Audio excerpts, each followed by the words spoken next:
Praise the lord. ప్రభు అయిన యేసుక్రీస్తు ప్రశస్త నామంలో మీ అందరికీ మా హోసన్నా మినిస్ట్రీస్ తరపున హృదయపూర్వకమైన వందనాలు తెలియపరుస్తున్నాను. ప్రభు మిమ్మల్ని ఆశీర్వదించి దీవించునుగాక. పురులారా, నేటి వరకు ఆశ్చర్యకరుడైన దేవుడు తన కౌగిల్లో మనల్ని దాచి భద్రపరిచి ప్రతి క్షణం కనుపాప వలె మనల్ని కాపాడుతూ వెన్నుతట్టి భుజం తట్టి నడిపిస్తున్నాడు. ఆశ్చర్యకరుడైన దేవుడు. ఎన్నో విపత్తులు మనం చూస్తున్నాం. ఒకవైపు ప్రకృతి వైపరీత్యాలని గమనిస్తున్నాం. మరి ఎన్ని ఆపదలు, ఆటంకాలు, అభ్యంతరాలు మన ఎదుటి నిలిచి ఉన్నప్పటికీ కూడా శక్తి కలిగిన దేవుడు మనల్ని ఆశ్చర్యకరంగా ఆదుకుంటూ ఆయన భుజముల మీదకి ఎత్తుకుంటూ ఏ అపాయము, ఏ కీడు మనకు దరికి రానివ్వకుండా మరి దేవుడు మనల్ని నడిపిస్తూ ఉన్నాడు. ఆయన ఎంతైనా నమ్మదగిన దేవుడు. ఆయనను ఎరిగిన వారిని ఆయన అన్నటికీ చేయి విడిచే దేవుడు కాదు అనడంలో మనం ఈ రోజున సజీవులుగా ఉన్నాము. ఆ ఆశ్చర్యకరుడైన దేవుడు మనల్ని నడుపుతున్న ఈ మార్గం, మనల్ని నిలిపిన ఈ పవిత్రమైన స్థావరం, మనల్ని పోషించుతున్న విధానం, ఇవన్నీ కూడా ఆశ్చర్యాన్ని కలిగించేవి.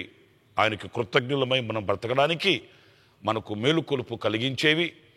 శిరస్సు వంచి నమస్కరిస్తూ ఆయనను ఆరాధించడానికి ఎన్నో ఉన్నతమైన ఘనకార్యాలు, గొప్ప కార్యాలు అని చెప్పడంలో సందేహమేమీ కూడా లేదు.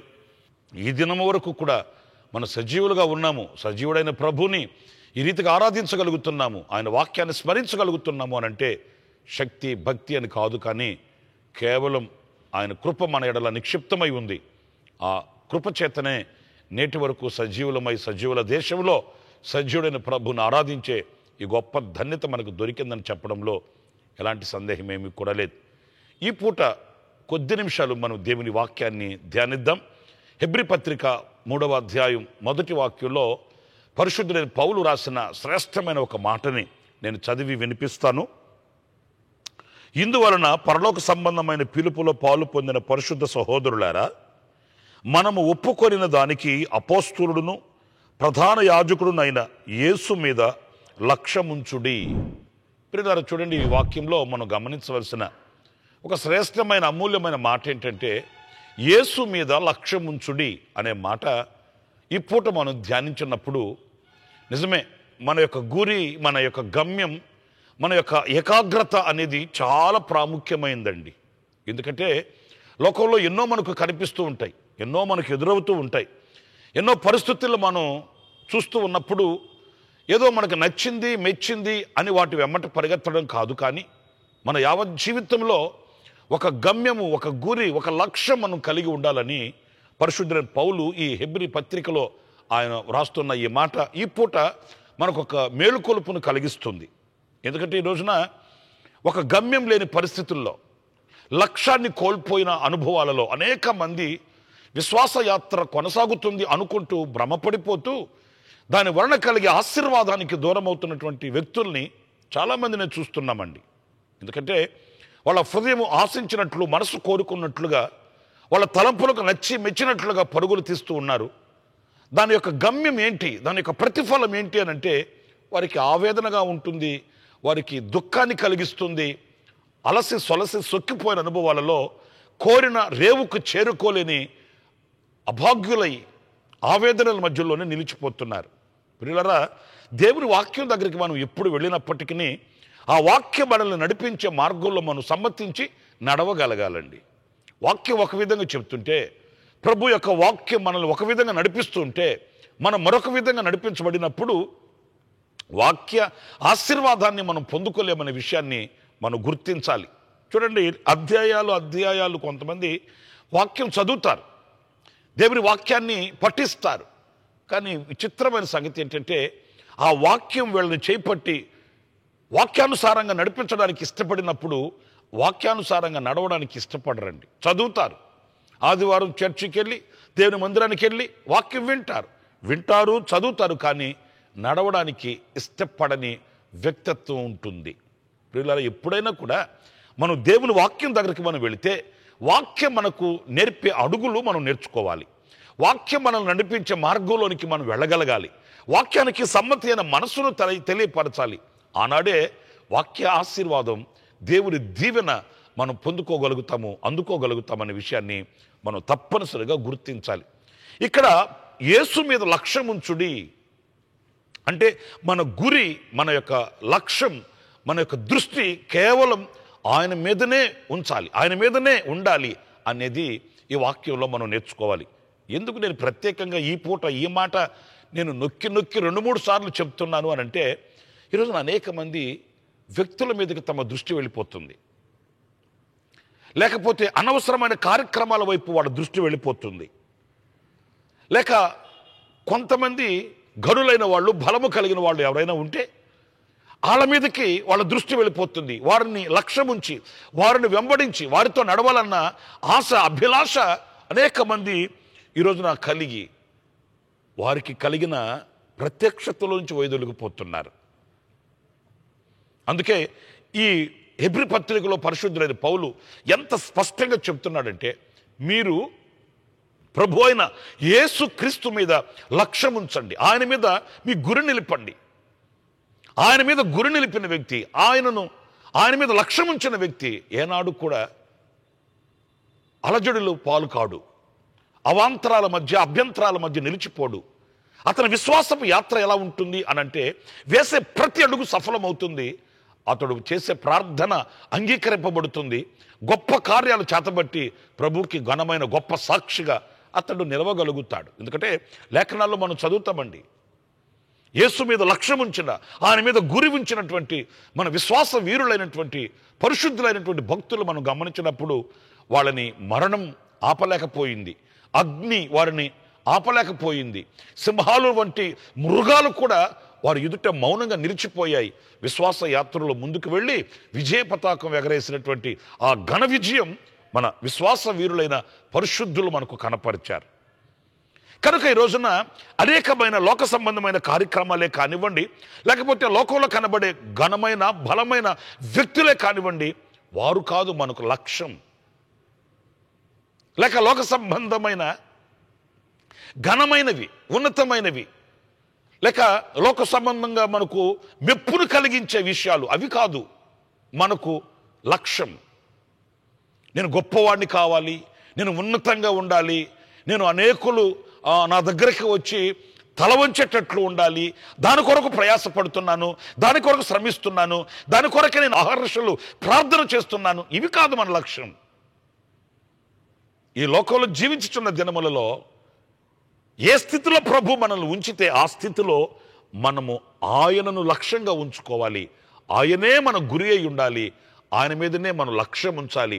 ఆయన ఎటు నడిపిస్తే, ఆయన ఎక్కడ నిలబెడితే, ఆయన మనల్ని ఎక్కడ ఉంచితే ఆ స్థానం ముందు సంతోషంగా యేసుని చూస్తూ యేసు మీద లక్ష్యం ఉంచి మనము ముందుకి కొనసాగాలని దేవుని వాక్యం సెలవిస్తుంది. ప్రియమైన వారలారా, ఈ కఠోరమైన ఈ కసాయి లోకంలో ఈరోజున మనిషి మనసును కలతనందించే ఈ పరిస్థితుల ప్రభావాల మధ్య ప్రభుని ఎరిగిన మనం ఎవరి మీద లక్ష్యం ఉంచక, ఇదిగో ఈ భక్తుడు ఇలా అయిపోయాడు, ఆ భక్తుడు అలా అయిపోయాడు, ఇంత పెద్ద దైవజనుడు ఇలా మారిపోయాడు, ఈయనలాగా మారిపోయాడు అని ఎవరినో వ్యక్తుల్ని కాకుండా సర్వశక్తి కలిగిన దేవుని లక్ష్యం ఉంచిన వారమై, ఆయన పరిశుద్ధుడు గనుక, ఆయన సంపూర్ణుడు గనుక, ఆయన విశ్వాస వీరుడు గనుక, ఆయన విశ్వాసకర్త గనుక, సంపూర్ణుడైన పరిశుద్ధుడైన విశ్వాసకర్త అయిన ఆయన మీద లక్ష్యం ఉంచి ఆయనతో అడుగులు వేయడానికి, ఆయనతో నిలిచి ఉండడానికి, ఆయనతో సహజీవనం చేయడానికి మనం స్థిర మనస్సు కలిగిన వారమై, స్వస్థ బుద్ధి కలిగిన వారమై ఉండాలని దేవుని వాక్యం మనల్ని హెచ్చరిస్తుంది.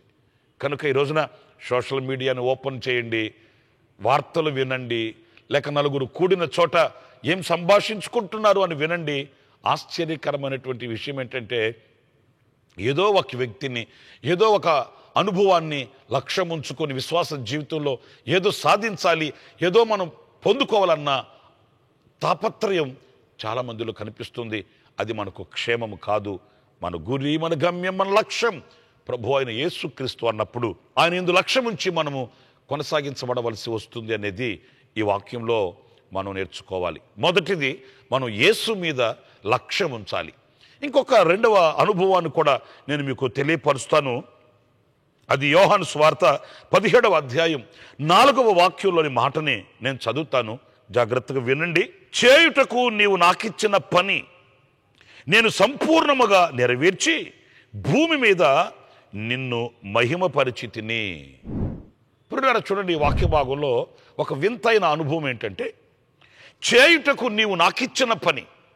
ప్రభు చెప్తున్నాడు, నా తండ్రి, చేయుటకు నీవు నాకిచ్చిన పనిని నేను సంపూర్తి చేశాను. అంటే ఈయన లక్ష్యమంతా, ఈయన ఆశయమంతా దేని మీద అంటే, దేవుడు నాకు ఒక పనినిచ్చాడు, ఆ పనిని సంపూర్తి చేయాలి, పని మీద లక్ష్యం ఉంచాలి. ఎందు నిమిత్తం తండ్రి ఈ లోకానికి కుమారుణ్ణి పంపించాడు? ఏ కర్తవ్యము చేత, ఏ బాధ్యతను భుజస్కంధాల మీద పెట్టి పంపించాడు అనేది ఈ వాక్యంలో మన ప్రభు అయిన యేసుక్రీస్తు చెప్తున్నాడు. నీవు నాకిచ్చిన పనిని నేను సంపూర్తి చేసి దానిని నెరవేర్చాను. అంటే ఆయన బ్రతికిన దినములలో ఆయన ఆశయమంతా, ఆయన లక్ష్యమంతా దేని మీద అంటే, తండ్రి నాకు ఒక పని అప్పగించాడు, తండ్రి నాకు ఒక పనినిచ్చాడు, ఆ పనిని నేను సంపూర్తి చేయాలి. యేసుక్రీస్తుని యెరూషలేముకు తీసుకుని వెళ్ళారు. పండుగ దినాలు అయిపోయాయి. మరి తల్లి అయిన మరియా, యోసేపులు కలిసి మరలా తిరిగి వెళ్ళిపోతున్నారు. వాళ్ళు అంతలో తిరిగి చూస్తే వారితో యేసయ్య లేడు. మరలా దేవాలయం దగ్గరకు తిరిగి వచ్చారు. వాళ్ళు చూస్తే ఆయన సద్దుకైలు, పరిసయ్యులతో కూడా కూర్చొని ఆయన లేఖనాలను గురించి పరిశోధించుకుంటున్నాడంట. ఆయన లేఖన ధ్యానంలో పడిపోయాడు. తల్లిదండ్రులు కాదండి, అల్లారు ముద్దుగా దగ్గరికి వెళ్ళి వాళ్ళు ఆశ్చర్యాన్ని వ్యక్తపరిచి, నైనా మిమ్మల్ని మేము వెతుక్కుంటున్నాం, ఇక్కడుండిపోయావేంటి? ఆయన చెప్పిన మాట శ్రేష్టమైన మాట, నేను తండ్రి పనుల మీద ఉండాలని మీరు ఎరుగరా? చూశారండి, పండుగ దినాలు అందరు సంబరాలతో ఉన్నారు. పండుగ దినాలు అందరూ సంతోషంతో ఉన్నారు. బంధువులు వచ్చారు, స్నేహితులు వచ్చారు, ఇరుగు పొరుగు వచ్చారు. అయినా అది సంబరాలతో, సంతోషంతో మరి గంతులు వేస్తూ సంతోషంగా, ఆనందంగా ఉండాల్సిన దినాలలో ఆయన తండ్రి పనుల మీద ఉన్నాడంట. అంటే ఎలాంటి పరిస్థితులలో కూడా ఆయన హృదయంలో ఉన్న అభిలాష, హృదయంలో ఉన్న ఆశ ఏంటి అంటే, నా తండ్రి పని, నా తండ్రి పని, నా తండ్రి పని. ప్రియులారా, ఈ రోజున ఈ మాటని మనం ధ్యానిస్తూ ఉన్నప్పుడు మనకు కూడా తండ్రి వారి వారి పరిధులను బట్టి ఆయన కర్తవ్యాన్ని అప్పగించి ఉన్నాడు, పనిని అప్పగించి ఉన్నాడు. మనందరము కూడా ఆ పనిని చేయవలసిన వారమే. ఆయన మన ఎడల సంకల్పించిన సంకల్పాన్ని, ఆ చిత్తాన్ని, ఆ ప్రణాళికను మనం గుర్తించిన వారమైతే ఎక్కడ నిలిచినా, ఎక్కడ నడిచినా, ఎక్కడ ఉన్నా మనం ఆ తండ్రి చిత్తాన్ని, తండ్రి సంకల్పాన్ని, ఆ తండ్రి ఉద్దేశాన్ని, ఆ తండ్రి పనిని నెరవేర్చడానికి మనం వెనకంజి వేయము, మనం వాటిని విస్మరించమండి. నాకు కొంతమంది తెలుసు, వాళ్ళ విశ్వాస జీవితం ఎలాంటిదో తెలుసండి. వాళ్ళు ట్రైన్లో వెళుతున్నా, బస్సులో వెళుతున్నా, ఆఫీసులో ఉన్నా, గుళ్ళో ఉన్నా, బళ్ళో ఉన్నా, ఎక్కడ ఉన్నప్పటికీ కూడా వాళ్ళు దేవుని పనిని వాళ్ళు కొనసాగిస్తూనే ఉంటారండి. ట్రైన్లో ఉంటే నలుగురు సువార్త చెప్తారు. ఎక్కడికైనా ప్రయాణంలో బస్సులో వెళుతుంటే ఆ ప్రక్కనున్న వాళ్ళకి వాళ్ళు సాక్ష్యం చెప్తారు. కొంతమంది వారు ఇరుగు పొరుగు వాళ్ళని కూర్చోబెట్టుకొని దేవుని అమూల్యమైన వాక్కులు వాళ్ళకి అందిస్తారు.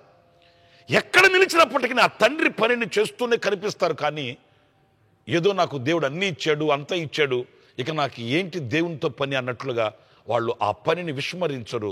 అలాంటి వారి యొక్క వ్యక్తిగత అనుభవాలలో దేవుని యొక్క సంకల్పం నెరవేర్చబడుతూ ప్రకాశమానమైనటువంటి అనుభవాలలో వాళ్ళు ప్రజ్వలిస్తూ ఉంటారండి. ప్రియులారా, చూడండి, పరిశుద్ధ గ్రంథంలో నేను ఒక 2-3 జ్ఞాపకం చేస్తాను. ఎలియాజరు చూడండి, పాత నిబంధన భక్తుడే అయినప్పటికీ ఎలియాజరు చూడండి, ఆయన ఒక పని మీద వెళ్ళాడు.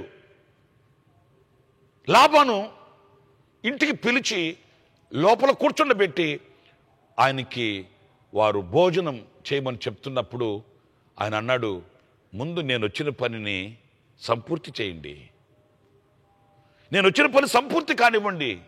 నేను మీ ఇంట ఆతిథ్యం పుచ్చుకోవడానికి, నేను మీ మర్యాదను పుచ్చుకోవడానికి, లేకపోతే ఇక్కడేదో నేను సంతోషాన్ని వెళ్ళపుచ్చడానికి రాలేదు. నేను ఒక పని మీద వచ్చాను. దైవజనుడైన సమూయేలుని దేవుడు యెషయా ఇంటికి పంపించాడు. యెషయా గారు తమ కుమారులందరిని చూపెట్టాడు. అంతలో కాస్త సమయం ఉంది, దావీదుని పిలిపించే సమయం కాస్త సమయం పడుతుంది. ముందు మీరు కాళ్ళు కడుక్కొని భోజనం చేయమన్నప్పుడు ప్రవక్త అన్నాడు, నేను వచ్చిన పని సంపూర్తి కాకుండా నేను ఈ ఆతిథ్యం పుచ్చుకోను. ఇవి చిన్న చిన్న విషయాలు అయినప్పటికీ మనకి ఏమి నేర్పిస్తున్నాయి? తండ్రి పని, మన లక్ష్యం అది. మన హృదయంలో ఉండవలసిన, మన హృదయంలో మెదలవలసిన, మన హృదయంలో ఉండవలసినటువంటి ఆ తీర్మానం, నేను తండ్రి పని చేయాలి. నా ప్రియమైన దేవుని బిడ్డలారా, అలాంటి వ్యక్తుల యొక్క జీవిత అనుభవాలు చూడండి. దేవుని చేతిలో ఘనమైన పాత్రలుగా వాడబడడం మాత్రమే కాకుండా దేవుని కొరకై ప్రతినిధులుగా నిలిచి ఆశ్చర్యమైన మహత్కార్యాలు చేయగలిగారు. అంతేకాదు, వాళ్ళు పూనుకొనిన పని సఫలం చేసి సమాప్తి చేసి విజయవంతంగా వాళ్ళు విశ్రాంతిలోనికి వెళ్ళగలిగారు. ఈ సందర్భాన నా ప్రియమైన సహోదరులారా, ప్రభు నీకు ఇచ్చిన పని, అది ఏ పనైనా, చిన్న పనైనా పెద్ద పనైనా, నువ్వు సాక్ష్యమైతే సాక్ష్యపు అనుభవాలలో, లేక నువ్వు ఒక స్వార్థికుడు అయితే ఆ విషయంలో, లేక నువ్వు ఒక విశ్వాసివి అయితే ఆ విషయంలో, ఎక్కడ నిన్ను ప్రభు ఉంచి అక్కడ నీకు ఏ పని అప్పగించాడో ఆ పని విషయంలో, కుటుంబంలో ఒక గృహిణిగా ఉన్నావా, ఒక యజమానుడిగా ఉన్నావా, లేకపోతే ఒక యవనుడిగా ఉన్నావా, ఏ స్థితిలో ప్రభు నిన్ను ఉంచి పని అప్పగించాడో ఆ స్థితిలో ఆ పనిని సంపూర్తి చేయడానికి ఆ పని మీద లక్ష్యం ఉంచాలి, గురి నిలపాలి. అప్పుడే ఒక విజయవంతమైన ప్రతిఫలం మనకు కలుగుతుందనే విషయాన్ని మనం గుర్తించాలి. నా ప్రియమైన సహోదరులారా, నోవాహు ఓడలో ఒక కాకి మీ అందరికీ తెలుసు. ఎంత గంపడ ఆశతో యజమానుడు ఆ కాకిని బయటికి పంపించాడు. కానీ యజమానుడు బయటికి ఎందుకు పంపాడు, ఎంత ఆశలు ఉంచుకొని సాగనంపాడు అనే విషయాన్ని మర్చిపోయింది ఆ కాకి. సుఖం దొరకగానే కంటికి కనబడే ఆ ఆహారం దాటి వెళ్ళలేకపోయింది. బాధాకరమైన విషయం ఏంటంటే, ఉపద్రవంలో కాచి కాపాడి సంరక్షించి భద్రపరిచిన సహవాసాన్ని విడిచిపెట్టేసింది, మర్చిపోయింది సహవాసాన్ని. ఆ ఓడలో ఉన్న సహవాసాన్ని విడిచిపెట్టి మర్చిపోయింది. ఇక దొరికిన ఆ యొక్క సమృద్ధిలో పడి బాధ్యతను విస్మరించింది, తిరిగి రాలేదు. ఈరోజున అలాంటి క్రైస్తవులుగా మనం ఉండకూడదు కదా, అలాంటి విశ్వాస సంబంధమైన వ్యక్తిత్వం కలిగి మనం బ్రతకూడదు కదా. నేను ఏ విషయంలో తండ్రి దగ్గర నుంచి పంపబడ్డాను, నా తండ్రి ఎలాంటి చిత్తం, ఎలాంటి ఉద్దేశం కలిగి ఉన్నాడు, నా ఎడల ఆయన ఆలోచన ఏముందని తెలుసుకొని ఆ ఆలోచన నెరవేర్చడానికి, ఆ చిత్తం సంపూర్తి చేయడానికి మనం వేగిరపడాలి. ఆ పని మీద లక్ష్యం ఉంచాలని దేవుని వాక్యం సెలవిస్తుంది. ఆఖరిగా ఇంకొక చిన్న విషయం కూడా నేను చెప్పి ముగిస్తాను. అదేంటంటే, పేతురు రాసిన 2వ పత్రిక 1వ అధ్యాయం 17వ వాక్యాన్ని నేను చదువుతున్నానండి. ఆయన మహత్యమును మేము కన్నులారా చూచిన వారమై తెలిపితిమి. ఈయన నా ప్రియ కుమారుడు, ఈయన యందు నేను ఆనందించుచున్నాను అను శబ్దము మహాదివ్య మహిమ నుండి ఆయన యొద్దకు వచ్చినప్పుడు తండ్రి అయిన దేవుని వలన ఘనతయు మహిమయు ఈయన పొందగా, మేము ఆ పరిశుద్ధ పర్వతము మీద ఆయనతో కూడా ఉండిన వారమై ఆ శబ్దమును ఆకాశము నుండి రాగా వింటిమి. మరియు ఇంతకంటే స్థిరమైన ప్రవచన వాక్యము మనకున్నది. తెల్లవారి వేకువ చుక్క మీ హృదయములలో ఉదయించు వరకు ఆ వాక్యము చీకటి గల చోటున వెలుగుచు దీపమై ఉన్నది. దీని యందు మీరు లక్ష్యముంచిన ఎడల మీకు మేలు. ప్రియులారా, చూడండి, వాక్య భాగంలో యేసుక్రీస్తుని గురించి ఒక శబ్దం వినబడిందంట. వీరు విన్నారట. అయితే మరి శ్రేష్టమైన అనుభవం ఏంటంటే, దీనికంటే శ్రేష్టమైనటువంటి ప్రవచన వాక్యం మనకున్నది అంటూ ఈ 19వ వాక్యాన్ని ఆయన వ్రాస్తూ, ఈ ప్రవచన వాక్యము మీద మీరు లక్ష్యం ఉంచితే మీకు ఎంతో మేలు. వాక్యము మీద లక్ష్యం ఉంచడం. శ్రేష్టమైన వాక్యం ఉంది, ఈ వాక్యం మీద మీరు లక్ష్యం ఉంచండి.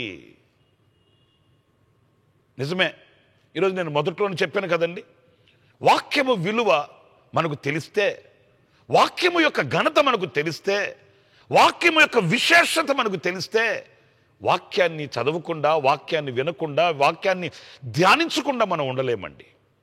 చాలామందికి వాక్యము యొక్క విలువ, వాక్యము యొక్క శ్రేష్టత తెలియదండి. వాళ్ళు ఏమనుకుంటారంటే, ఆదివారం రోజున చేతిలో బైబిల్ పట్టుకుని వెళ్ళి కాసేపు దేవుని మందిరంలో కూర్చొని వాక్యం విని వాక్యం చదివి రావాలి, అంతవరకు వాళ్ళకి తెలుసు. అయితే వాక్యాన్ని విశ్వసించినప్పుడు, ఆ వాక్యాన్ని గుండెల్లో పదిలపరుచుకొని ఆ వాక్య ధ్యానము చేత మనం ప్రభువును హత్తుకున్నప్పుడు కలిగే మధురమైన అనుభూతి. మీరు లేఖనాలు చాలాసార్లు చదువుతారు, ఆయన వాక్యము నాకు దొరకగా నేను భుజించి తిని అన్న రాయబడి ఉందండి. వాక్యాన్ని భుజించడం ఏంటి? ఆయన వాక్యము నాకు దొరకగా నా కడుపార నేను భుజించాను. ఎందుకంటే ఆహారాన్ని భుజిస్తే శక్తి కలుగుతుంది, వాక్యాన్ని అన్వయించుకుంటే ఆధ్యాత్మికమైన శక్తి కలుగుతుంది. వాక్యం మనకు స్థిరత్వాన్ని నేర్పుతుంది, వాక్యం మనకు నిలిచే శక్తినిస్తుంది, వాక్యం మనకు వివేకమునిస్తుంది, వాక్యం మనకు విశ్వాసాన్ని నేర్పుతుంది, వాక్యమే మనకు ఓర్పును, నేర్పును, సహనాన్ని, సంతోషాన్ని పుట్టిస్తుంది. అందుకే లేఖనాలు మనం చదువుతాం, ఆదియందు వాక్యం ఉండెను, ఆ ఆదియందు ఉన్న వాక్యం సృష్టించింది, ఆ ఆదియందు ఉన్న వాక్యం వెలుగునిచ్చింది. ఈ రోజున మన జీవితంలో ఏది కావాలనో సమస్తాన్ని రూపించి సృష్టించి మనకు అందించగలిగినది దేవుని వాక్యం అండి. కీర్తనకారులు వ్రాసారు, నీ వాక్యము నా పాదములకు దీపం, నా త్రోవకు వెలుగు. ఆ వెలుగే దీపమే లేకపోతే మన జీవితం చీకటి కాదా? కనుక నా ప్రియమైన సహోదరులారా, ఆ వాక్యం మీద లక్ష్యం ఉంచినప్పుడు ప్రతిదానికి మనం దేవుని వాక్యం మీద ఆధారపడగలుగుతాము, దేవుని వాక్యాన్ని విశ్వసించగలుగుతాము, దేవుని వాక్యాన్ని మనం అన్వయించుకొని వాక్యానుసారంగా అడుగులు వేయగలుగుతాము. ఈరోజు ఒక చిన్న మాట నేను మీకు బాధ కలిగినప్పటికీ మాట్లాడవలసి వస్తుంది. అదేంటంటే, మన కుటుంబాల్లో అన్నీ ఉంటున్నాయి, విలువ కలిగినవి, శ్రేష్టమైనవి, ఘనమైనవి ఎన్నో ఉంటున్నాయి. కానీ బాధాకరమైన విషయం ఏంటంటే, అన్నీ ఉన్న ఇంట్లో వాక్యం ఉండట్లేదు. అందుకే అన్నీ ఉన్నప్పటికీ మనసులో శాంతి, నెమ్మది, ప్రశాంతత ఉండట్లేదు. డబ్బు ఉంటుంది, ఆస్తులు ఉంటున్నాయి, అంతస్తులు ఉంటున్నాయి, కులగోత్రాలు ఉంటున్నాయి, అన్నీ ఉంటున్నాయి. కానీ వాళ్ళు చెప్పే మాట ఏంటంటే, ఎందుకో మనసులో నెమ్మది ఉండట్లేదండి, హృదయంలో సంతోషం ఉండట్లేదండి, ఏదో తెలియని కలవరం మమ్మల్ని వేధిస్తుందండి, ప్రార్థించండి. ఎందుకు ఇలాంటి ఆయాసపడే అనుభవాలు కానివ్వండి, ఈ కఠోరమైన స్థితిగతులు ఎందుకు కనిపిస్తున్నాయి అంటే, అన్నీ ఉన్నాయి, లోకంలో ఉండవలసినవన్నీ ఉన్నాయి. కానీ అన్నింటికంటే మిన్నగా ఉండవలసింది దేవుని వాక్యం లేదు. దేవుని వాక్యానికి ఆ కుటుంబంలో స్థావరం లేదు, దేవుని వాక్యానికి ఆ హృదయంలో స్థానం లేదు. అందుకే అన్నీ ఉన్నా కూడా ఆ హృదయాలలో, ఆ మనసుల్లో నెమ్మది లేక, విశ్రాంతి లేక, ప్రశాంతత లేక, కలతతో కన్నీళ్లు కారుస్తున్న కుటుంబాలు కోకొలలుగా కనిపిస్తున్నాయి. నా ప్రియమైన సహోదరులారా, మన ఇంట దేవుని వాక్యం ఉంటే వెలుగున్నట్లే, దేవుని వాక్యం మన ఇంట ఉంటే సమృద్ధి ఉన్నట్లే, దేవుని వాక్యం మన ఇంట ఉంటే సర్వశక్తి కలిగిన దేవుడు నివాసం చేస్తున్నట్లుగానే. ఎందుకంటే వాక్యమే దేవుడు, దేవుడే వాక్యం.